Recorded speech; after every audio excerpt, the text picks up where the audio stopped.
اس میں آپ دیکھیں کہ یہ بات میں نے اس لیے کہی ہے کہ بعض اوقات یہ ہوتا ہے کہ یہ جو جنات ہوتے ہیں یہ کچھ ایسی خبریں دوسرے کے بارے میں بتاتے ہیں جو عام لوگوں کو نہیں پتا ہوتی، تو انسان سمجھتا ہے کہ یہ انسان غیب کا علم جانتا ہے۔ مثلاً آپ کسی پیر کے پاس جاتے ہیں، کسی سیانے کے پاس جاتے ہیں، اور آپ اس کو اپنا کچھ حال بتاتے ہیں تو وہ آپ کی 10 اور باتیں بتاتا ہے۔ مثلاً آپ کے شوہر کی کچھ باتیں بتائے گا، وہ بات بتائے گا جو آج سویرے آپ کی یا رات کو آپ کے شوہر سے بات ہوئی۔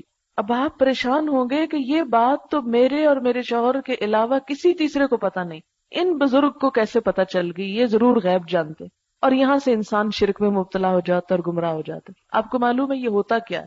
ہوتا یہ ہے کہ ایسے کچھ لوگ جنات کو تابع کرتے ہیں، مسخر کرتے ہیں، اپنے قابو میں کرتے ہیں، اور اس کو بھیج دیتے ہیں فوراً اس شیطان کے پاس جو اس کے شوہر کے ساتھ لگا ہوا ہے، اور اس سے پوچھ لیتے ہیں کہ آج رات یہ شوہر اور بیوی آپس میں کیا بات کر رہے، اور وہ اس سے وہ بات پوچھ کے آ کے ادھر بتا دیتا اور یہ فوراً اس عورت کو بتا دیتا، اور اس طرح انسان جو ہے وہ گمراہ ہو جاتا ہے۔ اسی لیے ایک صورت ہے، جیسے گھر سے نکلتے وقت آپ بسم اللہ توکلت علی اللہ یہ پڑھتے ہیں، تو وہ جو ہمزاد ہوتا ہے وہ آپ کی بات کسی کو بتا ہی نہیں سکتا، اس کا منہ بند ہو جاتا ہے۔ ہدیتا ووقیتا وکفیتا۔ اب یہ جو آپ کا ہمزاد شیطان ہے یہ آپ کی خبر کسی کو دینے پہ قادر نہیں، کسی دوسرے شیطان کو یہ نہیں بول سکتا کہ آپ نے کیا کیا آج، لہٰذا آپ محفوظ ہو گئے۔ اسی لیے اللہ کا ذکر ہر حال میں انسان کو محفوظ رکھتا ہے۔ صبح شام کی دعائیں پڑھیں، پھر اس کے علاوہ گھر سے نکلنے کی دعائیں پڑھیں، کھانا کھاتے وقت اللہ کا ذکر کریں، واش روم جاتے وقت، کیونکہ ان جنات کے ٹھکانے گندی جگہ ہوتی ہیں۔ اس میں ہمیں کیا دعا سکھائی گئی؟ اللہم انی اعوذ بک من الخبث والخبائث، کہ اللہ میں تیری پناہ میں آتا ہوں ان خبیث جنوں اور جنیوں کے شر سے، کیونکہ ان کے وہ ٹھکانے ہوتے ہیں، یہ گندی جگہ۔ اسی طرح آپ دیکھیں کہ جب آپ کسی ایسی درخت کے نیچے یا باہر کسی علاقے میں آپ کو ضرورت پیش آئے رفع حاجت کی، تو اس میں بھی آپ دعائیں پڑھے بغیر کہیں نہ بیٹھیں۔ عموماً درختوں کے نیچے لوگ بیٹھ کے جب رفع حاجت کرتے ہیں تو کئی دفعہ جنات کے اثر میں آ جاتے ہیں کہ وہ کہتے ہیں کہ انہوں نے ہمیں نقصان پہنچایا یا تکلیف دی۔ اور پھر سب سے زیادہ شیطان اس شخص پہ حملہ آور ہوتے ہیں جو غافل ہوتا ہے، اللہ کا ذکر نہیں کرتا۔ قرآن پاک میں آتا ہے وَمَن يَعْشُ عَن ذِكْرِ الرَّحْمَنِ نُقَيِّضْ لَهُ شَيْطَانًا، جو رحمان کے ذکر سے غفلت برتتا ہے، رحمان کے ذکر سے تغافل برتتا ہے، نُقَيِّضْ لَهُ شَيْطَانًا، ہم اس پہ شیطان مسلط کر دیتے ہیں، فَهُوَ لَهُ قَرِينٌ، وہ اس کا دوست بن جاتا ہے۔ یہ سورۃ زخرف کی آیت نمبر 36 ہے۔ اسی طرح ایک اور جگہ پر آتا ہے وَقَيَّضْنَا لَهُمْ قُرَنَاءَ، ہم نے ان پر ایسے ساتھی مسلط کر دیے ہیں، فَزَيَّنُوا لَهُم مَا بَيْنَ أَيْدِيهِمْ وَمَا خَلْفَهُمْ، جو انہیں آگے اور پیچھے ہر بری چیز خوشنما بنا کے دکھاتے ہیں۔ پھر اسی طرح یہ ہے کہ جیسے انسانوں کی فوجیں ایسی جنات کی فوجیں بھی ہیں، کیونکہ قرآن پاک میں أَفَتَتَّخِذُونَهُ وَذُرِّيَّتَهُ، شیطان کی اولاد کا ذکر کیا گیا۔ پھر اسی طرح وَالَّذِينَ كَفَرُوا أَوْلِيَاؤُهُمُ الطَّاغُوتُ، تو یہاں طاغوت کا معنی کیا بتایا گیا تھا؟ شیطان بھی، تو یہ ان کے اولیاء ہیں۔ پھر انما یدعو حزبہ، شیطان کی حزب، حزب الشیطان قرآن میں اس کا بھی ذکر آتا ہے سورۃ فاطر میں۔ اب پھر اسی طرح شیطان بسا اوقات خود براہ راست حملہ آور ہوتا ہے، بسا اوقات اپنے انسان چیلوں کے ذریعے حملے کرتا ہے۔ 8ویں پارے میں آتا ہے نا وَكَذَلِكَ جَعَلْنَا لِكُلِّ نَبِيٍّ عَدُوًّا شَيَاطِينَ الْإِنسِ وَالْجِنِّ يُوحِي بَعْضُهُمْ إِلَى بَعْضٍ زُخْرُفَ الْقَوْلِ غُرُورًا وَلَوْ شَاءَ رَبُّكَ مَا فَعَلُوهُ فَذَرْهُمْ وَمَا يَفْتَرُونَ، کہ ہم نے ہر نبی کے لیے شیطان اور جن و انس میں سے دشمن بنا دیے ہیں، وہ ان میں سے بعض کو چکنی چپڑی باتیں القاء کرتے ہیں۔ پھر اسی طرح سورۃ الاعراف میں اِنَّا جَعَلْنَا الشَّيَاطِينَ أَوْلِيَاءَ لِلَّذِينَ لَا يُؤْمِنُونَ، کہ ہم نے شیطان کو ان لوگوں کا سرپرست بنا دیا ہے کہ جو ایمان نہیں لاتے۔ سورۃ الانعام میں وَإِنَّ الشَّيَاطِينَ لَيُوحُونَ، کہ شیطان جو ہے وہ وحی کرتے ہیں الی اولیائہم، اپنے دوستوں کی طرف، یعنی انسانوں میں سے جو انسان ان کے تابع ہوتے ہیں ان کو وہ کیا کرتے ہیں؟ وحی کرتے ہیں، القاء کرتے ہیں۔ اور پھر لیجادلوکم، وہ انسان تم سے جھگڑنے آ جاتے ہیں، وَإِنْ أَطَعْتُمُوهُمْ إِنَّكُمْ لَمُشْرِكُونَ، اگر تم ان کی بات مانو گے تو تم بھی شرک میں مبتلا ہو جاؤ گے۔ پھر اسی طرح کسی کے خلاف سرگوشیاں کرنا، کسر پسر کرنا، چھپ چھپ کے باتیں کرنا، یہ بھی ایک شیطانی عمل ہے۔ اللہ تعالیٰ فرماتے انما النجوى من الشیطان، یہ جو نجوہ ہوتا ہے نا، چپ کے دوسرے کے خلاف پیچھے باتیں کرنا، یہ شیطان کی طرف سے ہوتا ہے۔ یہ کس لیے؟ لِيَحْزُنَ الَّذِينَ آمَنُوا، تاکہ ایمان والے جو ہے وہ غمگین ہوں، ان کو پریشان کرنے کے لیے کہ دیکھو یہ میرا مسلمان بھائی میرا خیر خواہ نہیں، اس کے ساتھ ملا ہوا ہے میرے خلاف. تو اس سے انسان مورلی ڈسٹرب ہوتا ہے. پھر اسی طرح انسان کو گمراہ کرنے کے لیے شیطان اور کیا کیا کرتا ہے، اعمال کو خوبصورت بنا کے دکھا دیتا ہے. اس نے کہا تھا نا بما اغویتنی لأزینن لہم فی الارض، دنیا کو اتنا خوبصورت بنا دیتا ہے کہ آخرت کی طرف سوچنے کا وقت ہی نہیں ملتا انسان کو. برے عمل بھی اس کو اپنے بڑے اچھے لگنے لگتے ہیں، وہ اپنی برائی پر مطمئن بیٹھا ہوتا ہے. اب دیکھیں کہ بعض اوقات ہمارا ضمیر ہمیں جگاتا ہے اور کہتے ہیں کہ دیکھو غلط کر رہے ہو، لیکن اس کے باوجود ہم کہتے ہیں کیا ہوا، فلاں جو غلط کام کر رہا ہے. اس لیے اس چیز سے بہت زیادہ متنبع ہونے کی ضرورت ہے، بہت خبردار رہنے کی ضرورت ہے.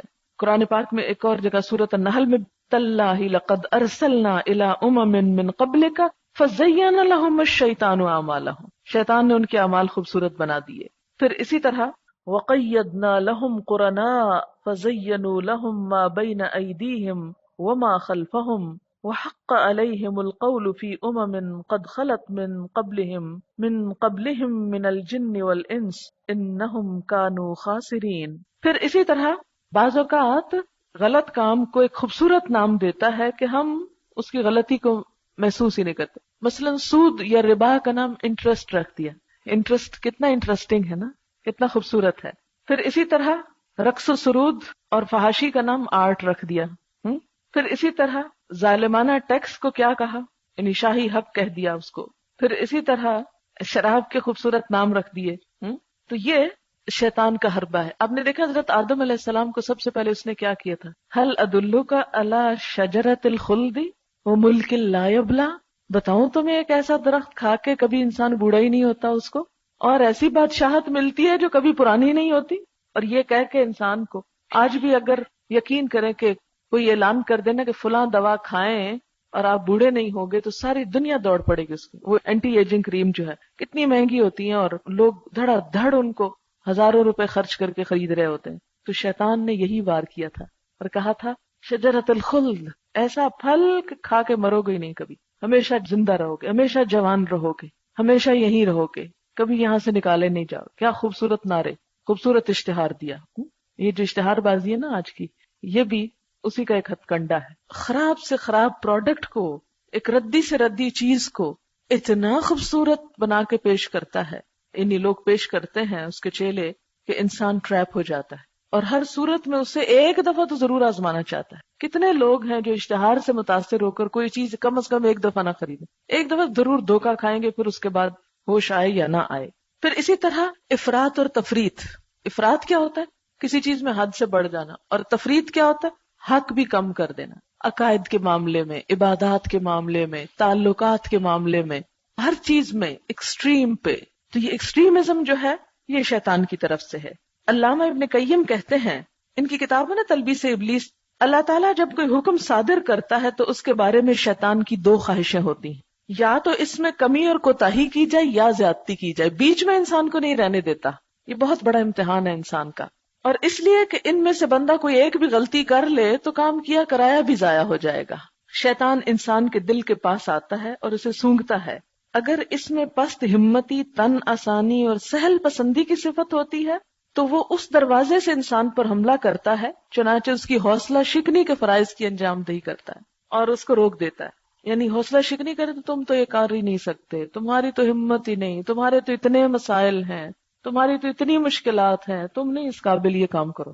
یعنی اگر وہ دیکھتا ہے کہ انسان تن آسان ہے، آرام پسند ہے، تو اس کو کہاں سے آتا ہے یہ کام، یہ تمہارے بس کا نہیں. بہت سے لوگ اچھے بھلے صحت مند حج پہ نہیں جاتے، ڈر کے مارے کہ وہ ہم کر ہی نہیں سکتے، وہ ہم برداشت نہیں کر سکتے. اچھا، اب دوسرا شخص جس کو وہ بڑا قوت والا پاتا ہے، بڑا زور آور پاتا ہے، اس کے پاس آتا ہے اور کہتا ہے لو یہ کام تم تو اس کو چٹکی بجانے میں کرو، بلکہ اس سے زیادہ بھی کر سکتے ہو. لہٰذا وہ ضرورت سے زیادہ کروا دیتا ہے جو مطلوب نہیں ہوتا. اس کے نتیجے میں انسان پھر تھک کے ہار کے بیٹھ جاتا ہے. مثلا تہجد اتنے پڑھواتا ہے کہ نماز فجر قضا کرواتا ہے کہ تم تو اتنے اچھے ہو، اتنے نیک ہو، اتنی ہمت ہو. لوگ ایسے کہتے ہیں کہ آنکھ نہیں کھلتی، تمہاری تو روز کھل جاتی، اور 2 رکعت پڑھ لی تو 4 پڑھ سکتے، 4 کے 8. پھر انسان کہتا ہے مسنون تو یہی ہے نا، اتنا ہی پڑھنا. نہیں، وہ تو حضور صلی اللہ علیہ وسلم تھے نا، تم تو ان سے بھی وہ تو نیک تھے، اور جیسے وہ کچھ صحابہ کرام نے بھی کیا تھا نا حضرت عائشہ کے پاس جا کر کہ حضور کی عبادت کا پوچھا، جو پتا چلا کہ وہ تو 8 رکعتیں پڑھتے تھے، کہا وہ تو حضور تھے، ہم ساری رات پڑھیں گے۔ تو حضور صلی اللہ علیہ وسلم کو جو پتا چلا تو آپ بہت غضبناک ہوئے، چہرہ مبارک کا رنگ بدل گیا اور کہا کہ یہ میری سنت ہے۔ اور قرآن میں کیا حکم دیا گیا؟ لا تقدموا بین یدی اللہ ورسولہ، اللہ رسول سے آگے مت بڑھنے کی فکر کرو۔ تو بعض بدعات ایسی کرواتا ہے، ایسے کاموں میں الجھاتا ہے کہ جو کرنے کے نہیں ہوتے، لیکن ان میں اتنا مصروف کر دیتا ہے ہم کو کہ جو اصل کرنے کے کام ہوتے ہیں وہ چھوٹ ہی جاتے ہیں۔ مثلا وضو میں 3 دفعہ کرنے سے نہیں ابھی تمہارے تو کچھ خشک رہ ہی گیا ہوگا، 5 دفعہ کر لو، 7 دفعہ۔ اسی لیے آپ صلی اللہ علیہ وسلم نے سختی سے روکا، فرمایا اگر کسی نے 3 دفعہ سے اوپر کیا تو کیا ہے؟ فقد اساء وظلم، اس نے برا کیا، ظلم کیا۔ اسی لیے آپ دیکھیں کئی لوگ وضو کرتے کرتے ہی چلے جاتے، پانی بہاتے ہی چلے جاتے، تو یہ ایک شیطانی وسوسہ ہوتا ہے کہ ابھی تم نہیں پاک ہوئے۔ ولہان ہے نا اس کا نام جو اس وقت مسلط ہوتا ہے، یعنی تفرید کیا ہے کہ صراط مستقیم تک انسان پہنچ ہی نہ سکے، اور افراد کیا آگے نکل جائے اس سے بھی۔ اب مثلا اگر آپ نے کسی جگہ پہنچنا ہے اور آپ کی گاڑی اس سے پہلے ہی خراب ہو جائے اور پہنچ ہی نہ سکے، یا آپ وہ جگہ کراس کر کے کہیں آگے نکل جائیں، تو یہ دونوں صورتحال کیا ہے؟ انتہائی پریشان کن ہے نا۔ آپ کامیاب کب ہیں؟ کہ جب آپ اپنی منزل پہ پہنچ جائیں۔ ہمارے لیے بھی آخرت کی منزل پہ پہنچنا نہایت اہم ہے۔ ایسا نہ ہو کہ جو کرنے کے کام ہے وہ تو ہم سے رہ جائیں، اور جو نہیں کرنے کے یہ ہماری ذمہ داری نہیں، ان میں ہم پڑھ کے اصل فرض کو بھول جائیں۔ اس لیے ہمیشہ انسان کو اس بات کا حساب لیتے رہنا چاہیے، اور اللہ سے دعا بھی مانگنی چاہیے۔ میں اپنی دعاؤں میں یہ دعا بہت خاص کرتی ہوں کہ یا رب العالمین، جو میری زندگی میں وہ کام ہے جو مجھے نہیں کرنے چاہیے، تو کہیں ایسا نہ ہو شیطان جھانسا دے کے مجھے ان کاموں میں الجھا اور جو مجھے کرنا چاہیے وہ میں چھوڑ بیٹھوں۔ تو یا رب العالمین مجھے اس سے محفوظ رکھنا کہ جو میرے کرنے کے نہیں میں ان میں نہ پڑوں، کیونکہ زندگی جیسے سلمان فارسی کا قول ہے نا، علوم بہت سارے ہیں لیکن پہلے دین کا علم سیکھو، کیونکہ باقیوں کے بغیر تو آخرت میں کامیابی ہو سکتی ہے، اس کے بغیر نہیں ہو سکتی۔ اس سے مراد یہ ہے کہ انسان سے ایسے ایسے کام کرواتا ہے دین ہی کے نام پہ، مثلا خیر ہی کے نام سے، کہ جس میں انسان پڑھ کے اس کام کو چھوڑ دے جس میں اس سے زیادہ خیر ہے۔ مثلا اگر پیسے ہی خرچ کرنا چاہتے ہیں آپ، تو وہ آپ کو ایسی جگہ نہیں لگانے دے گا کہ جس سے آپ کو زیادہ سے زیادہ ثواب ہو، وہ آپ کو ہیر پھیر کر کے ادھر موڑ دے گا کہ جہاں ثواب تو ہے مگر کم درجے کا ہے، کیونکہ وہ کمبخت کبھی نہیں چاہتا کہ آپ اعلیٰ درجے کی نیکی کریں اور آپ جلدی جسٹ لگا کے آگے پہنچ جائیں۔ اس لیے یاد رکھیں یہ اس کا بڑا شدید حربہ ہے کہ غیر ضروری کاموں میں مصروف کروا کے انتہائی ضروری کام سے غافل کروانا، جیسے ہم ہر 5 نمازوں میں کر رہے ہوتے ہیں۔ اچھا یہ کام کر لوں پھر نماز پڑھتی، یہ پڑھ لوں پھر کرتی، یہ ہوتا کہ اول وقت نکل جاتا ہے۔ آپ صلی اللہ علیہ وسلم نے کیا فرمایا تھا؟ اول وقت پہ اللہ کی مغفرت کا وعدہ ہے، درجوں کی بلندی کا وعدہ ہے، یہ حدیث کے مفہوم ہے۔ لیکن اس کے برعکس جب دیر سے پڑھتا ہے انسان تو فرض تو ادا ہو جاتا ہے، لیکن اللہ کا وعدہ نہیں، چاہے تو معاف کر دے اور چاہے نہ کرے، یہ حدیث کا مفہوم ہے۔ اب آپ نے نماز بھی پڑھی لیکن لیٹ کر کے پڑھی تو کیا ہوا؟ محنت اتنی ہی لگی، وضو بھی وہی ہوا، رکعتیں بھی اتنی پڑھی، ٹائم بھی وہی لگا، اجر کم ملا، ہے نا یہ آفت۔ پھر ایک اہم کام کے وقت جب ہم غیر اہم کام شروع کر دیتے ہیں، ایک بیکار کام شروع کر دیتے ہیں، تو اب کیا ہوتا ہے؟ اجر میں تو کمی ہو گئی۔ مثلا اگر ایک شخص کو بزنس کرنا ہے اور وہ بزنس کے وقت میں کوئی اور کام شروع کر دیتا ہے، تو اب اس نے کیا کیا؟ مثلا صبح سویا رہتا ہے، یعنی میری تھکاوٹ ہے یا اور کچھ اس طرح کی چیز، آپ صلی اللہ علیہ وسلم نے صبح سویرے نکلتا اس کے لیے برکت کی دعا کی، اس کے رزق میں برکت ہو، یا اس کو کسی اور ایسے کام میں الجھا دیتا ہے۔ تو ہمیشہ بہت محتاط رہنے کی ضرورت ہے۔ اب مثلا تعلیم حاصل کرنے کے لیے آپ آتے ہیں تو آپ کو کہے گا کہ دیکھو فلاں بیمار ہے، اس کی عادت کو چلو، فلاں اس مشکل میں اس کی وہ مدد کرو، اتنا ہیر پھیر دے گا، اس کام سے دور کر دے گا آپ کو، اور وہ یہ نہیں کرے گا کہ وہ غلط کام ہے کہ آپ کو نہیں کرنے چاہیے، اچھے کام ہیں، مگر آپ یہاں اس سال کس کام کے لیے آئی ہیں؟ کیا کمٹمنٹ ہے آپ کی؟ یعنی ساری زندگی تو سارے کام کرنے ہیں مگر اس سال میں علم میں پختگی حاصل کرنی، ایک ایک قطرہ لینا ہے۔ آپ دیکھیں نا جیسے نبی صلی اللہ علیہ وسلم نے پلیٹ صاف کرنے کو کہا نا، اور کیا فرمایا کہ معلوم نہیں کہ کس حصے میں برکت ہے، انگلیاں تک چاٹ لو۔ تو علم کے معاملے میں بھی کبھی حقیر نہ سمجھے کہ یہ تو قطرہ ہے، یہ تو میں کر لوں گی، پھر کسی وقت کر لوں گی، نہیں، جب تک وہ قطرہ بھی اس بڑے ذخیرے میں ایڈ نہیں ہوگا تو وہ پوری برکت نہیں آئے گی۔ اور یہ انسان کا اتنا نازک اور اتنا کمزور پہلو ہے کہ شیطان اس سے بڑی جلدی حملہ آور ہوتا ہے۔ جیسے میں پی ایچ ڈی کر رہی تھی، کبھی بچوں کی یاد دلواتا، کبھی مجھے کہتا کہ تم پہ کب فرض ہے، یہ تو عورتوں پہ فرض ہی نہیں کہ اتنا علم حاصل کرے، تو مردوں کا کام ہے۔ یا کسی کا ادھر کا ہے ادھر کا ہے، بہت کچھ وسوسے. تم سے خدا پوچھے گا نہیں تم نے بچوں کو جو چھوڑا ہے، تم سے خدا یہ نہیں پوچھے گا جو تم فلاں کام نہیں کر رہی. اب آپ دیکھیں وہ سب باتیں اپنی جگہ. یعنی میں کہتی ہوں کہ ان 4 سالوں میں جتنا شیطان مجھ پہ حملہ آور ہوا ہے شاید زندگی کے کسی حصے میں نہیں. اور مجھے پتا تھا کہ یہ 4 سال قربانی کے کروں گی تو اس قابل ہوں گی جس میں آج کر رہی ہوں. کیونکہ جانے سے پہلے میں سب حالات کا یہاں سے جائزہ لے کر گئی تھی کہ مجھے چاہیے کیا کیا. مجھے ڈگری چاہیے، مجھے علم چاہیے، مجھے تجربہ چاہیے، ساری لسٹ تھی میرے سامنے. اور ایسے ہی نہیں کہ جذبات میں اٹھ کے بھاگ چلی تھی کہ سب کچھ چھوڑ کے الٹ پلٹ کر کے چلی گئی تھی. نہیں، یہ ایک لمبی پلاننگ تھی، ایک منصوبہ تھا کہ مجھے یہ کرنا ہے، یہ کام، یہ سب کچھ دین کی خدمت کے لیے مجھے حاصل کرنا ہے. اور اس میں یہ نہیں کہ کوئی میرا ذاتی فیصلہ تھا. میرے والد عالم تھے الحمدللہ، میرے سسر عالم تھے اور عالموں کی صحبت تھی. ان سب کے مشورے، ان کی اجازت، ان کے تعاون، ان کے دین کے فتوے کے ساتھ میں نکلی تھی. اور پھر وہاں بھی الحمدللہ علماء سے تعلق تھا اور ان کے سامنے سب کچھ ہو رہا تھا. اس کے باوجود شیطان ایسی ایسی نازک رگوں پہ حملہ کرتا تھا کہ خیال دلاتا کہ بس جو کچھ کر رہی ہے بالکل بیکار ہے اور تم اس سے بہتر فلاں اور فلاں کام کر سکتی. اب تھوڑی دیر کے لیے سوچے اگر میں ان میں سے کسی ایک چیز کو مان کے اپنا وقت ضائع کر کے آ جاتی تو لوگوں کے لیے ایک اتنی بیڈ ایگزامپل ہوتی. دیکھا پی ایچ ڈی کرنے گئی تھی، کر کے نہیں آئی، ڈگری لے کر نہیں آئی. اور مجھے پتا ہے کہ اس معاشرے میں ڈگری کی ویلیو کیا ہے. یہ ڈگری میں نے اس لیے نہیں حاصل کی کہ میرے نام کے ساتھ ایک ٹائٹل لگ جائے، اس لیے حاصل کی تھی کہ یہ ہتھیار ہے. جسے میدان میں لڑنے کے لیے ایک ہتھیار چاہیے ہوتا ہے نا، تلوار کے بغیر جتنے بھی جذبے ہوں آپ نہیں لڑ سکتے. اسی طرح بعض کام کرنے کے لیے یہ جو کاغذ کا ٹکڑا ہے نا بیکار سا، یہ تلوار کا کام کرتا ہے. یہ پی ایچ ڈی جو ہے نا، یہ ایک تلوار کا کام کرنے والی چیز تھی کہ جو مجھے چاہیے تھی. اب تو ایک ٹرینڈ سیٹ ہو گیا نا معاشرے کے اندر کہ دین سیکھنا چاہیے، ایک اویئرنیس ہو گئی. تو جس وقت مجھے یہ کام کرنا تھا اس وقت لوگ ڈگری چاہتے تھے، کوئی نام چاہتے تھے، اپنے سے سپیریئر دیکھنا چاہتے تھے، اپنے جیسے سے نہیں سیکھنا چاہتے تھے. ابھی تک بھی یہ چیز ہے. تو اس کے لیے مجھے ایک جہاد سے گزرنا تھا، ایک جدوجہد کرنی تھی. اور میں اس پہ پوری طرح کنونسڈ تھی کہ جس راستے پر میں ہوں میں درست ہوں اور مجھے قربانی کرنی ہے. لیکن جب انسان بڑی قربانی کرنے لگتا نا، شیطان اتنی شدت سے پورے لاؤ لشکر کے ساتھ حملہ آور ہوتا ہے کہ اس کو کرنے نہ دو، اگر یہ کر گیا تو ہمارا بیڑا غرق ہے. تو یہ اسی طرح آپ لوگ بھی اب جب پڑھ رہے ہیں نا، کبھی آپ کو کوئی کہ دیکھو آج تمہاری اماں بیمار ہے، بھی اماں کے پاس 2 بچے اور بھی تو ہیں، وہ اسکول چلے گئے، آپ کیوں نہیں جا سکتے؟ آپ کو اس لیے پکڑا جا رہا ہے جی آپ چونکہ دین جو پڑھ رہے ہیں، اس لیے آپ کو دین کا تانا دے کر دین کے کام سے روکا جا رہا ہے. میں مانتی ہوں والدین کا احسان، رشتہ داروں کا خیال سب دنیا ضرور کرے اور ساری زندگی کرنا چاہیے. لیکن جب انسان ایک بڑے فرض کی ادائیگی کے لیے نکلتا ہے تو یہ چھوٹے فرض ساقط ہو جاتے ہیں اس سے. اب مثلاً آپ دیکھیں کہ نبی صلی اللہ علیہ وسلم کے ساتھ جب صحابہ کرام جہاد کو جاتے تھے، غزوہ تبوک کی مثال لیں، فصلیں کاٹنے والی تھی. شیطان یہ نہیں کہتا ہوگا کہ دیکھو فصل نہ کاٹی بھوکے مر جاؤ گے، اسلام بھوکے مرنے کا حکم دیتا ہے، خودکشی کرو گے مت جاؤ. اور کچھ لوگ رہ گئے. تو اب جیسے آپ پڑھ رہے ہیں، اگر سنجیدگی سے نہیں پڑھیں گے کل جا کر غلط سکھائیں گے. آپ لکھ لیں بے شک، جب صحیح کانسیپٹس کلیئر ہی نہیں آپ کے یہاں تو جا کر آپ لوگوں کو ہدایت دینے کی بجائے گمراہ کریں گے. جب آپ نے ایک آیت کے صحیح مفہوم کو سمجھا ہی نہیں، کلاس میں حاضر ہی نہیں ہوئے، بیٹھے ہی نہیں، سوال ہی نہیں کیا، اس چیز کو واضح ہی نہیں کیا، تو جب آپ پڑھانے کے لیے بیٹھیں گے معلوم نہیں کیا کچھ کریں گے آپ.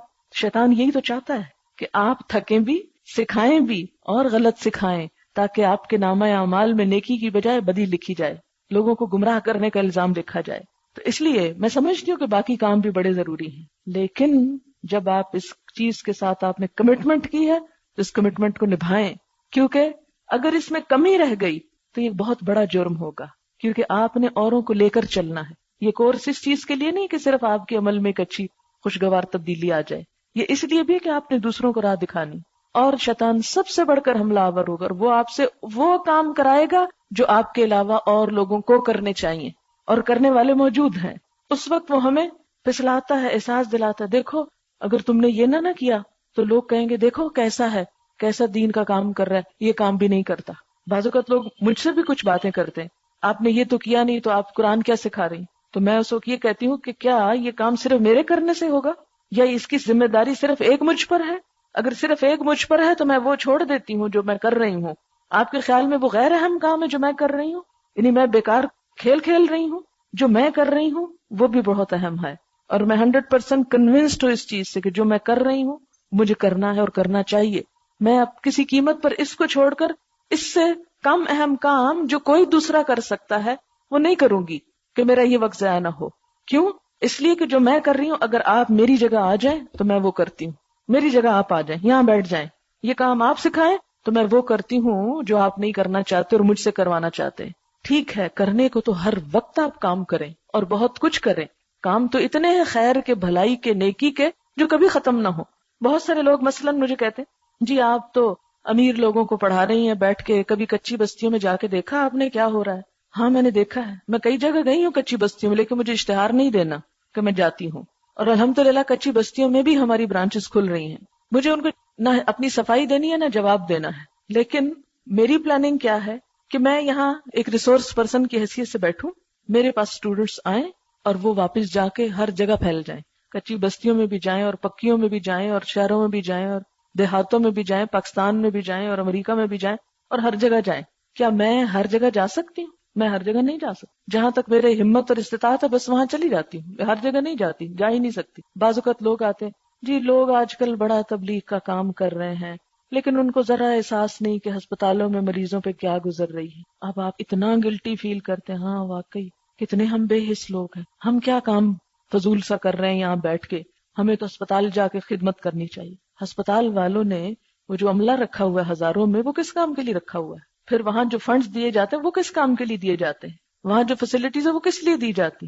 کبھی سوچا تم نے کہ اسپتال میں اگر مریضوں کو دوا نہیں مل رہی، کیئر نہیں مل رہی، تو وہ آپ کے جانے سے نہیں ملے گی زیادہ.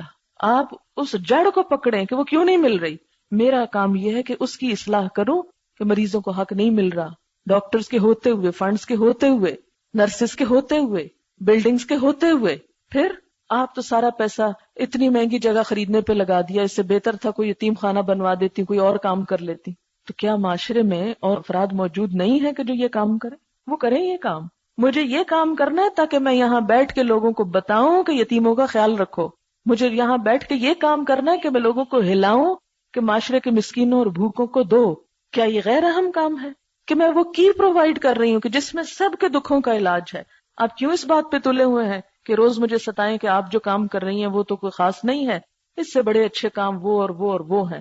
اور الحمدللہ یہ اللہ کی تائید سے میں ایسے کسی جھانسے میں نہیں آتی اور نہ میں اس وقت گلٹی کانشیس ہوتی ہوں کہ نہیں واقعی میں تو وہاں یہ نہیں کر. جو حسب استطاعت ہوتا ہے صدقات میں سے، جس کو میں جانتی ہوں کہ اس کو بھیج سکتی ہوں، کسی کے ذریعے کروا سکتی ہوں، کسی کے نوٹس میں لے آتی ہوں، وہ میں کر دیتی ہوں. لیکن ہر کسی کے کہنے پہ ہر جگہ نہیں چل پڑتی. یہی استقامت ہوتی کہ جمے رہو، اپنے محاذ پہ کھڑے رہو. وہ صحابہ کرام نے جنگ احد میں جگہ چھوڑی تھی تو کیا ہوا تھا؟ آپ کیا چاہتے ہیں مجھ سے کہ میں یہ جگہ چھوڑ دوں، یہ کام چھوڑ دوں؟ جب تک جان میں جان ہے، ہمت ہے، یہ نہیں چھٹے گا انشاءاللہ اللہ کے فضل سے، کیونکہ وہ لے رہا ہے یہ کام. تو یہ بات میں اس لیے آپ کو بتانا چاہتی ہوں. اس کا یہ مطلب نہیں کہ آپ خدمت خلق چھوڑ دیں، آپ غریبوں کو دیکھنا چھوڑ دیں، ہسپتالوں کو چھوڑ دیں. ہمیشہ اپنی صلاحیت کا جائزہ لیں. آپ کہاں فٹ ہوتے ہیں، اللہ نے آپ کو کس کام کے لیے پیدا کیا ہے. پہلے تو یہ سوچیں جو کام آپ کر رہے ہیں وہ غلط نہیں ہے. دوسری بات ہے اگر کوئی اور یہ کرنے کے لیے آتا ہے، آپ کرسی خالی کریں، اس کو یہاں بٹھائیں اور خود وہاں چلے جائیں جہاں کوئی اور نہیں ہے. لیکن اگر یہاں نہیں کوئی بیٹھ کے یہ کر سکتا ابھی، یا ابھی نہیں کرنے کے قابل ہوا، تو پھر ابھی تو مجھے ہی کرنا ہے. اگر میں نے جگہ چھوڑی تو پھر یہ میرا جرم ہوگا. تو یہ اس طرح کی بہت ساری چیزیں ہیں جن سے شیطان انسان کو، جیسے آدم علیہ السلام کو جنت میں اس نے اسی یعنی ہزاروں درخت ہوں گے، جنت تو نام ہی گھنے درختوں کی جگہ ہے نا، ان سب میں اسی کے پاس لے گیا. اور کس طرح لے گیا کہ یہ کھا لو تو سب خیر ہے، فرشتے بن جاؤ گے، ہمیشہ رہو گے، اور معلوم نہیں کیا کچھ سب کچھ چھڑوا کے وہاں لے گیا. ہر وقت ہم سب کے ساتھ وہ یہی کر رہا ہے کہ اچھے کام چھڑوا کے بیکار کاموں کی طرف لے جائے گا. اور اس لیے نہیں لے جائے گا کہ آؤ یہ بیکار کام کرو، ان کو اتنا بڑا بنائے گا آپ کے سامنے کہ آپ اصل سے پھسل جائیں گے، ہٹ جائیں گے. تو اس لیے ہر لمحے اس بات پہ محتاط رہنے کی ضرورت ہے، اور اللہ کی پناہ کے بغیر اس سے آپ نہیں بچ سکتے. جب تک اللہ سے تعلق مضبوط نہیں ہوتا، اللہ کی پناہ آپ طلب نہیں بچا جا سکتا. کبھی مت سوچیں کہ میرے میں اتنی طاقت ہے کہ میں شیطان سے لڑ لوں گی یا میں شیطان کو ہرا دوں گی. یہ اللہ کی تائید سے ہوتا ہے. پھر اسی طرح ایک اور شیطان کا حربہ آج نہیں کل کر لیں گے، آج کا کام کل پہ، کوئی بات نہیں، اس سال نہیں اگلے سال کر لیں گے. جب صبح کی نماز ہوتی ہے نا تو اس وقت آپ صلی اللہ علیہ وسلم نے فرمایا، صحیح بخاری میں ہے، جب کوئی شخص سوتا ہے تو شیطان اس کی گدی پر 3 گرہ لگاتا ہے. ہر گرہ لگاتے وقت کہتا ہے رات لمبی ہے سو جا. آدمی بیدار ہو جاتا ہے اور اللہ کا نام لیتا ہے تو ایک گرہ کھل جاتی، وضو کرتا ہے دوسری کھل جاتی، نماز پڑھتا ہے ساری گرہیں کھل جاتی ہیں، اور وہ چست، خوش دل، تازہ دم ہو جاتا ہے، ورنہ اس پہ خباثت اور سستی طاری ہو جاتی۔ پھر اس طرح بخاری اور مسلم میں اگر کوئی شخص نیند سے بیدار اور وضو کرے تو اسے 3 مرتبہ ناک سے پانی ڈال کے جھاڑنا چاہیے، اس لیے کہ شیطان ناک کے بان سے پھر رات گزارتا ہے۔ یہ حدیث کے الفاظ ہیں، اس لیے ماننے ہوں گے۔ نبی صلی اللہ علیہ وسلم سے ایک ایسے شخص کے متعلق پوچھا گیا جو رات کو سوتا اور سورج چڑھنے پر اٹھتا ہے، سورج نکلنے کے بعد اٹھتا ہے۔ آپ نے فرمایا ایسے شخص کے کان میں شیطان پیشاب کرتا ہے۔ جی ہاں، اب یہ میری بات نہیں ہے، صحیح حدیث ہے اور ماننا ہوگا۔ اب ہم کہیں گے کہ وہ ہمیں تو نظر نہیں آتا، تو شیطان خود کہاں نظر آتا ہے؟ جیسے وہ خود آپ کو نظر نہیں آتا اور اس کا وجود ہے، اسی طرح اس کے جو سارے لوازمات ہیں کہ وہ کھا رہا ہے اور وہ پیشاب کر رہا ہے، وہ بھی موجود ہے سب کچھ، لیکن ضروری نہیں کہ وہ انسانی کسی چیز سے ریزمبل کرتا ہو۔ اچھا، یہ ساری باتیں کیوں کرتا ہے؟ انسان کو ٹالنے کے لیے، ابھی نہیں، ٹھہر جا، سو جا، اٹھتا ہے نا سویرے انسان، سو جا، ابھی تو بڑی رات ہے، سویا رہ، ابھی بڑا ٹائم ہے، الارم بجے، اچھا ابھی تو میں نے جلدی الارم لگایا تھا، اچھا ابھی اتنے منٹ ہیں، ابھی ذرا 5 منٹ اور سو جاتے ہیں۔ سب سے زیادہ حملہ آور اس وقت ہو رہا ہوتا ہے۔ ابن الجوزی کہتے ہیں کتنے یہودیوں اور عیسائیوں کے دلوں میں اسلام کی محبت کا خیال آیا، لیکن شیطان ان کو روکتا رہا اور کہتا رہا جلدی مت کرو، ابھی غور و فکر اور کر لو، ابھی اسلام کو ذرا اور سمجھ لو، ٹالتا رہا یہاں تک کہ ان کی موت کفر پر ہی ہو گئی۔ اس طرح شیطان گناہگار کو توبہ سے روکتا ہے، کہتا ہے ابھی نہیں، ابھی تو جوان ہو، بوڑھے ہو جو پھر توبہ کرنا، حج پر جانا پھر توبہ کر لینا۔ پھر اسی طرح یہ ہے کہ بعض سلف کہتے تھے کہ تمہیں لفظ سوفا یعنی انقریب میں کر لوں گا، اس سے آگاہ کرتا ہوں کہ یہ ابلیس کی سب سے بڑی فوج ہے کہ میں کر لوں گا، یہ ابلیس کا جملہ ہے، کرنے نہیں دیتا۔ پھر اسی طرح یہ ہے کہ جھوٹے وعدے، جھوٹی امیدیں، یعدہم ویمنیہم وما یعدہم الشیطان الا غرورا، وہ لوگوں سے وعدے کرتا ہے اور انہیں امیدیں دلاتا ہے، مگر شیطان کے سارے وعدے بجز فریب کے اور کچھ بھی نہیں۔ آپ کو یاد ہوگا کہ جنگ بدر کے موقع پر اس نے کیا کہا تھا کہ میں تمہارے ساتھ ہوں، انسانی شکل میں آ کے ان سے کہا تھا، ایک قبیلے کے سردار کی شکل میں، ہم تمہارے ساتھ ہیں، فکر نہ کرو۔ وہ ایک باغ والے کا اس نے کہا تھا لئن رددت الی ربی لاجدن خیرا منہا منقلبا، کہ دنیا میں بھی غلط کام اور اگر آخرت کا خیال آئے تو کہ نہیں، آخرت تو ہمارے لیے اللہ غفور الرحیم ہے، اگر اس نے مجھے اب دے دیا تو کل نہیں دے گا، کل تو اس سے بھی اچھا دے گا، لہذا کوئی فکر کی ضرورت نہیں۔ یعنی مجھے قسمت سے اتنا کچھ مل گیا، میں نے کیا کیا تھا؟ اگر قسمت نے آج ساتھ دیا، قسمت کل بھی ساتھ دے گی۔ جھوٹی امیدیں، اور انسان کو کچھ کرنے نہیں دیتا۔ اسی طرح شیطان انسان سے اظہار ہمدردی بھی کرتا ہے۔ قاسمہما انی لکما لمن الناصحین، قسمیں کھائیں میں تمہارا بڑا خیر خواہ ہوں، بڑا ہمدرد ہوں۔ اسی طرح کمثل الشیطان اذ قال للانسان اکفر فلما کفر قال انی بریء منک انی اخاف اللہ رب العالمین۔ اچھا، پھر اسی طرح وہ یکا یک گمراہ نہیں کرتا، گریجولی کرتا ہے، آہستہ آہستہ، ایک کے بعد ایک، یعنی پہلے ایک غلط کام کراتا ہے، جب وہ ہو جاتا ہے نا پھر کہتا ہے اچھا ایک قدم اور آگے بڑھ جاؤ، دیکھو یہ کر لیا تو یہ کرنے میں کیا حرج ہے، اچھا وہ کر لیتا ہے انسان، پھر کہتا نہیں اس سے آگے ہو جاؤ، آہستہ آہستہ کریپ کرتا ہے اور انسان کو غیر محسوس طریقے سے اس بڑے شر میں جا پھنساتا ہے، ایسی دلدل میں لے جاتا ہے کہ وہاں سے نکلنا مشکل ہو جاتا ہے، اور ہر گناہ اگلے گناہ کا دروازہ کھولتا ہے، جیسے نیکی نیکی کا دروازہ کھولتی، اسی طرح گناہ گناہ کا دروازہ کھولتا ہے۔ اس سیاہ نکتے والی حدیث یاد ہوگی آپ کو، ایک برائی سے ایک سیاہ نکتہ لگتا ہے، پھر انسان توبہ نہیں کرتا، پھیلنا شروع ہو جاتا ہے، سارا دل سیاہ ہو جاتا ہے۔ پھر اسی طرح بھلوا دیتا ہے چیزوں کو، نسیان اور غفلت۔ حضرت آدم کے بارے میں اللہ تعالیٰ فرماتے ہیں فنسیا، آدم بھول گئے تھے، ولم نجد لہ عزما۔ حضرت موسیٰ اور خضر کے قصے میں کیا کہا تھا اس نے کہ ما انسانیہ الا الشیطان ان اذکرہ، اچھے کاموں کو بھلوا دیتا ہے۔ بعض لوگوں کو نماز بھی بھول جاتی ہے، کبھی آپ کو ایکسپیرینس ہوا ہوگا کہ این جب سورج غروب ہونے قریب، میں تو عصر کی نماز ہی نہیں پڑھی آج، تو میں بھول ہی گیا۔ اکثر ایسے کرے گا، اور شاید سبق بھی بھلوا دیتا ہو، پرچہ بھی بھلوا دیتا ہو، سب کچھ آتا تھا، پرچہ آتے بھول گیا، نہ تم نہیں کر سکتے، ڈسکریج مت کرو۔ پھر اسی طرح کہ جب انسان ایسی مجلس میں بیٹھ جائے جہاں دین کا مذاق اڑایا جاتا ہے تو پھر کیا کرے؟ وَإِمَّا يُنْسِيَنَّكَ الشَّيْطَانُ فَلَا تَقْعُدْ بَعْدَ الذِّكْرَى مَعَ الْقَوْمِ الظَّالِمِينَ، شیطان تمہیں بھلوا دے تو جب غلطی کا احساس ہو تو پھر ایسے لوگوں کے ساتھ مت بیٹھو۔ پھر اسی طرح یوسف علیہ السلام کو کئی سال جیل میں رہنا پڑا، کیوں؟ جس شخص کو انہوں نے میسج دے کے بھیجا تھا اسے فَأَنْسَاهُ الشَّيْطَانُ، شیطان نے وہ اچھا کام کروانا بھلوا دیا اس کو۔ اور آہستہ آہستہ انسان پہ حاوی ہوتا ہے، پھر پوری طرح کلی کنٹرول میں لے لیتا ہے، پھر انسان کو پورا غافل کر دیتا ہے. جیسے سورۃ المجادلہ میں آتا ہے استحوذ علیہم الشیطان فانساہم ذکر اللہ، سب سے پہلے اللہ کا ذکر چپ کراتا ہے، بند کرواتا ہے. شیطان ان پہ مسلط ہو چکا ہے اور اس نے خدا کی یاد ان کے دل سے نکال دی، اور وہ شیطان کی پارٹی کے لوگ ہیں. خبردار، ان حزب الشیطان هم الخاسرون، شیطان کی پارٹی کے لوگ خسارہ پانے والے، یعنی جو اس کے ساتھ غلط کاموں میں شریک ہو جائیں. پھر اسی طرح یہ ہے کہ خوف دلاتا ہے، اچھے کام کرتے وقت انسان کو خوف دلاتا ہے، یہ کیا تمہاری صحت خراب ہو جائے گی، روزے رکھو گے صحت خراب ہو جائے گی، بیماری بڑھ جائے گی. پھر اسی طرح نماز پڑھو گے گھٹنے گھس جائیں گے، بیٹھ کے پڑھا کرو.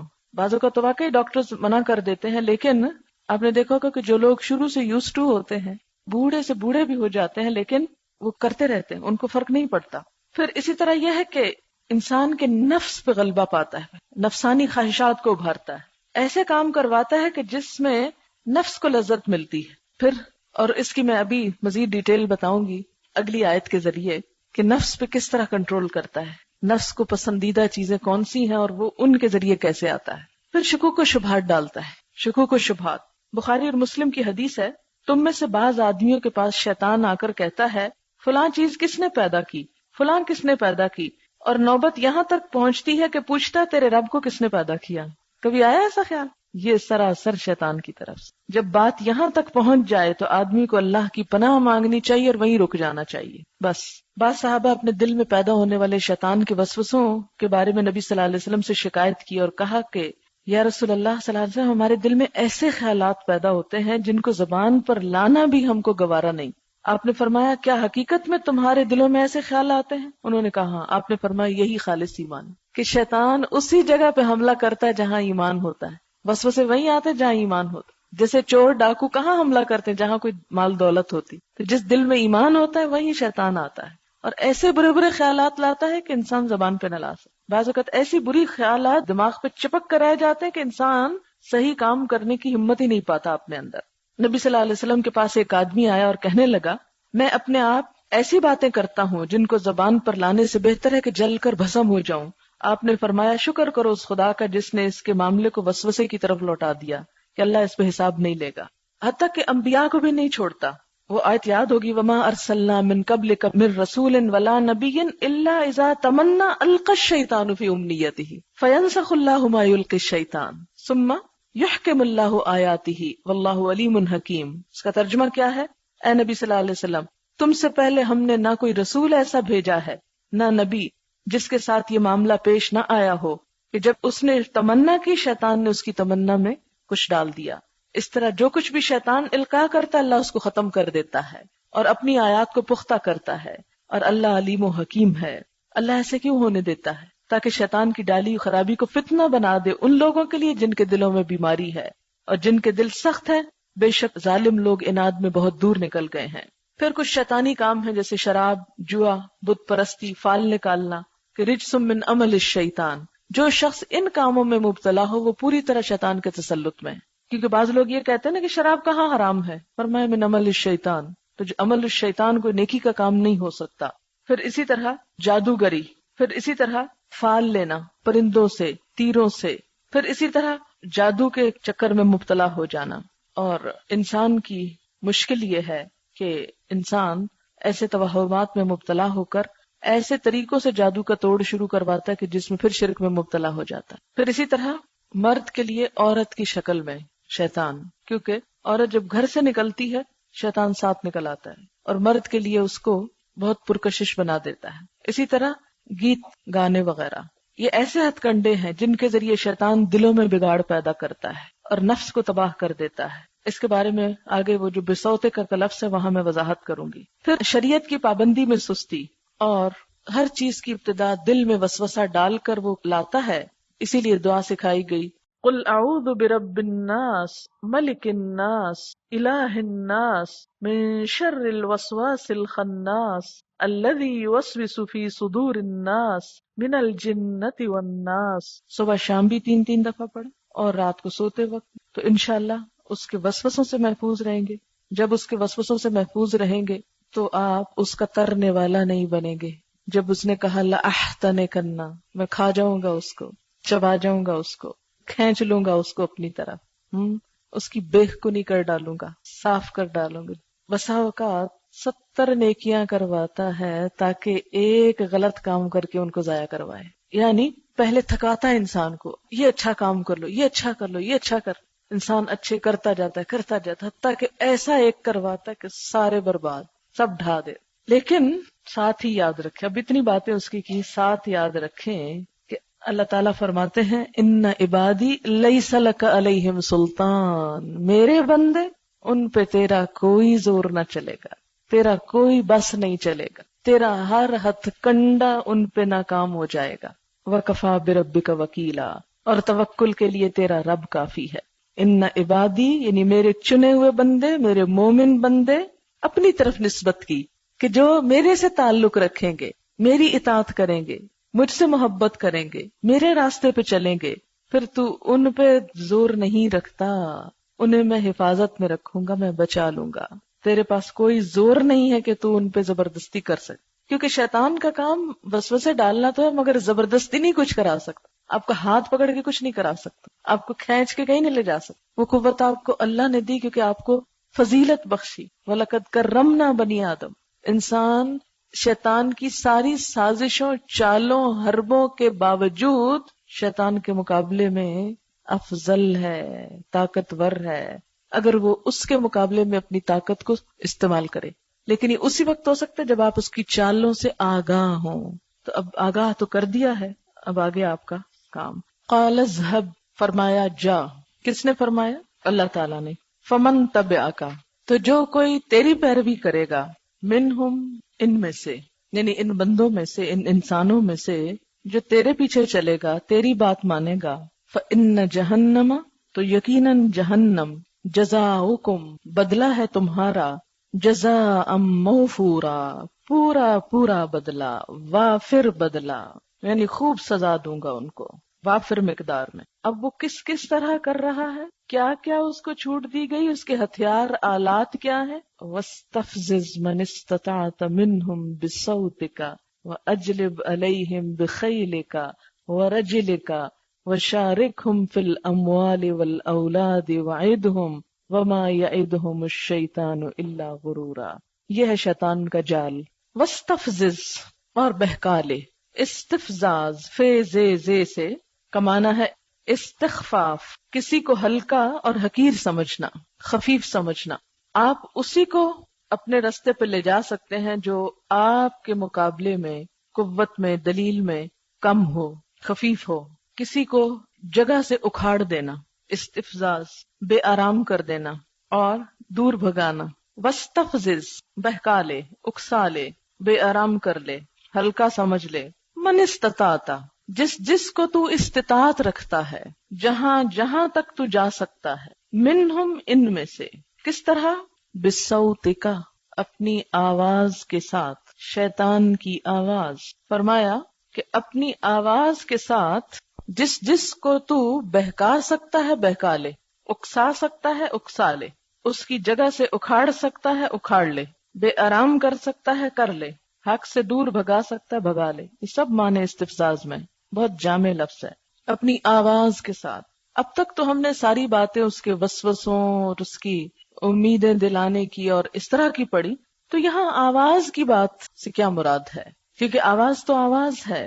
تو اس میں ہم دیکھتے ہیں کہ صحابہ کرام اور مفسرین کرام نے کیا کہا، آواز کیا ہے شیطان کی؟ مفسرین نے یہاں وہ شیطانی آواز لی ہے جو خدا کی نافرمانی کی طرف بلائے۔ ہر وہ آواز جو انسان کو اللہ کی نافرمانی کی طرف بلائے، وہ دراصل شیطان کی آواز ہے، کیونکہ وہ اپنے بعض چیلوں کے اوپر القاء کرتا ہے، انہیں وسوسے ڈالتا ہے، اور وہ چیلے پھر بولتے ہیں اور وہ لوگوں کو منکر کی دعوت دیتے ہیں، اور وہ کرتے کیا ہیں؟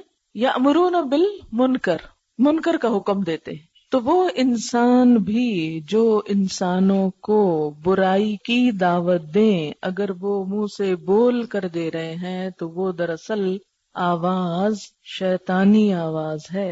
ایک معنی اس کا یہ ہے۔ حضرت ابن عباس جو صحابی ہیں، حسن بصری جو تابعی ہیں، جلال الدین سیوطی جو مفسر ہیں، ان کے اقوال کے مطابق شیطان کی آواز سے مراد گانا بجانا ہے. وہ گانے بجانے کو شیطان کی آواز قرار دیتے ہیں جس کے ذریعے سے وہ لوگوں کو حق سے دور کرتا ہے. جیسے کہ سورۃ لقمان میں بھی آتا ہے وَمِنَ النَّاسِ مَن يَشْتَرِي لَهْوَ الْحَدِيثِ لِيُضِلَّ عَن سَبِيلِ اللَّهِ. لوگوں میں سے بعض ایسے ہیں جو لہو بات خریدتے ہیں، اور لہو سے مراد بھی الغنا ہے یعنی گانا، تاکہ اللہ کے راستے سے بھٹکا سکیں. اس میں اتنا مصروف کر دیں، مشغول کر دیں کہ لوگوں کے پاس نہ وقت رہے اللہ کی بات سننے کا، نہ دل لگے اس میں. تفسیر کبیر میں علامہ آلوسی نے مجاہد جو ایک مفسر ہیں ان سے بصوتکا کی تفسیر یوں بیان کی ہے قال اللہو والغنا، کہ یہ لہو اور غنا ہے یعنی گانا ہے. امام مجاہد فرماتے ہیں هو الغناء والمزامیر.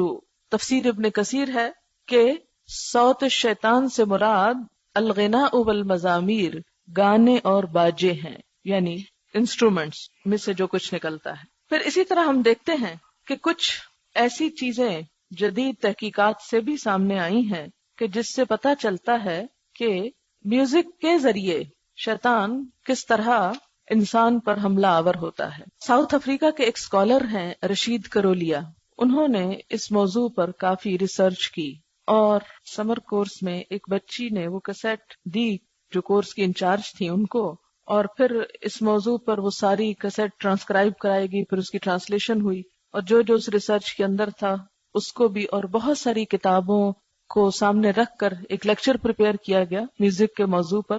تو اس کے کچھ اقتباسات ہیں، اس لیکچر میں سے کچھ چیزیں ہیں. تو رشید کرولیا صاحب کی تحقیق کی بنیاد کیا ہے؟ وہ کہتے ہیں کہ موسیقاروں کو شیطان کی مدد حاصل ہوتی ہے، اور موسیقی کی مجالس میں شیاطین گانا گانے والوں اور سننے والوں کے ہم نشین ہوتے ہیں. گویا موسیقی اور شیطان کا چولی دامن کا ساتھ ہے. جس طرح اللہ کے ذکر کے موقع پر، قرآن پڑھنے کے موقع پر فرشتے اترتے ہیں، اسی طرح شیاطین بھی ایسی مجلسوں پر اترتے ہیں جہاں گانا بجانا ہوتا ہے. سورۃ شعراء میں آتا ہے هل انبئکم علی من تنزل الشیاطین، کیا میں تم کو بتاؤں کہ شیاطین کس پر اترتے ہیں؟ تنزل علی کل افاک اسیم، وہ اترتے ہیں ہر گناہگار اور ہر سخت جھوٹے انسان پر. افاک افک سے ہے نہایت جھوٹا. اور پھر ایسی شاعری کہ جس میں فحاشی ہو اور جس میں جذبات کو اکسانے والی اور جنس پر مبنی باتیں جس کے اندر پائی جاتی ہوں، ایسے شاعروں کے بارے میں قرآن واضح طور پر کہتا ہے کہ شعراء ان کی پیروی بہکے ہوئے لوگ ہی کرتے ہیں. اور بہکاتا کون ہے انسان کو؟ شیطان. یعنی انسان شیطان کے بہکاوے میں آ کر اپنا سارا انٹرسٹ ایسی بیہودہ شعر و شاعری میں ڈیولپ کر لیتا ہے کہ اس کو پھر کوئی سنجیدہ بات اچھی ہی نہیں لگتی. ابن تیمیہ اپنی کتاب رسالہ وجد و سماع میں لکھتے ہیں کہ گانے بجانے کی مجالس میں شیاطین موجود رہتے ہیں. شیطان ایسی مجالس میں جس رقاص پر چاہیں مسلط ہو جاتے ہیں اور اسے شیطانی وجد میں مبتلا کر دیتے ہیں، حتیٰ کہ ان میں سے بعض حاضرین کے سروں پر بھی ناچنے لگتے ہیں. قوال کبھی مختلف زبانوں میں گفتگو کرنے لگتے ہیں، کبھی آگ میں گھس جاتے ہیں اور جلتے نہیں. یعنی بعض گانے والے گاتے گاتے آگ میں بھی چلے جائیں تو نہیں جلتے، کیونکہ شیطان ان میں حلول کر جاتا ہے. لیکن شعبدات کا ظہور قبولیت کی دلیل نہیں کہ کوئی شخص آگ میں بھی گھس جائے اور اس کو آگ نہ جلائے تو کوئی کہے کہ دیکھا یہ اللہ کا کتنا پیارا ہے، گاتے گاتے اس کو حال پڑ گیا. یہ حرکات و اقوال جب انسان نماز میں اور تلاوت کلام پاک میں مصروف ہو تو سرزد نہیں ہوتی، کیونکہ یہ عبادات شرعی ایمانی اسلامی عبادتیں ہیں اور شیطان کو دفع کرتی ہیں، برخلاف وہ عبادتیں جو بدعت، شرک، شیطانی خود ساختہ فلسفے پر مبنی ہو شیاطین کو جمع کر لیتی. یعنی نبی صلی اللہ علیہ وسلم اور صحابہ کرام کو کبھی قرآن پڑھتے وقت، نماز پڑھتے وقت حال نہیں پڑا تھا. اس لیے ابن تیمیہ کہتے ہیں کہ اگر کسی عبادت پر بھی ایسی بے خودی کسی کیفیت طاری ہو جائے کہ انسان ہوش و حواس کھو بیٹھے تو وہ بدعت ہوگی، کیونکہ اگر یہ اتنا ہی نیکی کا کام ہوتا تو نبی صلی اللہ علیہ وسلم پر سب سے پہلے اس کا تجربہ ہوتا، صحابہ کرام پہ سب سے پہلے یہ چیز آتی. آپ نے کبھی سنا ہوگا لوگوں کو یہ کہتے ہوئے کہ نماز پڑھتے پڑھتے ایک ایسی کیفیت طاری ہوئی کہ میں جھومنے لگ گئی، اور میں نے خود سنا ہے. تو میں بڑی پریشان ہوئی کہ یہ کیا ہوا، یہ کیا چیز تھی، کیونکہ نبی صلی اللہ علیہ وسلم تو کبھی نماز میں نہیں جھومے صحابہ کرام سے کوئی ایسی بات نہیں ملتی. اگر ہم یہ کہیں کہ ہماری کیفیت ان سے زیادہ اچھی ہے اس لیے ہم جھوم اٹھے تو پھر کچھ گڑبڑ ہے، کسی اور چیز کا تسلط ہے. سورۃ زخرف آیت 36 میں ہے وَمَن يَعْشُ عَن ذِكْرِ الرَّحْمَٰنِ نُقَيِّضْ لَهُ شَيْطَانًا فَهُوَ لَهُ قَرِينٌ. حضرت عبداللہ بن دینار فرماتے ہیں کہ میں عبداللہ بن عمر کے ساتھ بازار کی طرف نکلا. آپ ایک چھوٹی بچی کے پاس سے گزرے، وہ گانا گا رہی تھی. آپ نے فرمایا یقیناً اگر شیطان کسی کو چھوڑتا تو اس بچی کو چھوڑ دیتا، لیکن وہ بچوں کو بھی نہیں چھوڑتا. بعض اوقات بچے جھوم رہے ہوتے ہیں، ہم کہتے ہیں یہ تو بچے ہیں، معصوم ہیں. دیکھا، یہ گانا تو ہر انسان کی فطرت میں ہے، اس لیے بچے کے اوپر ایسا اثر ہے.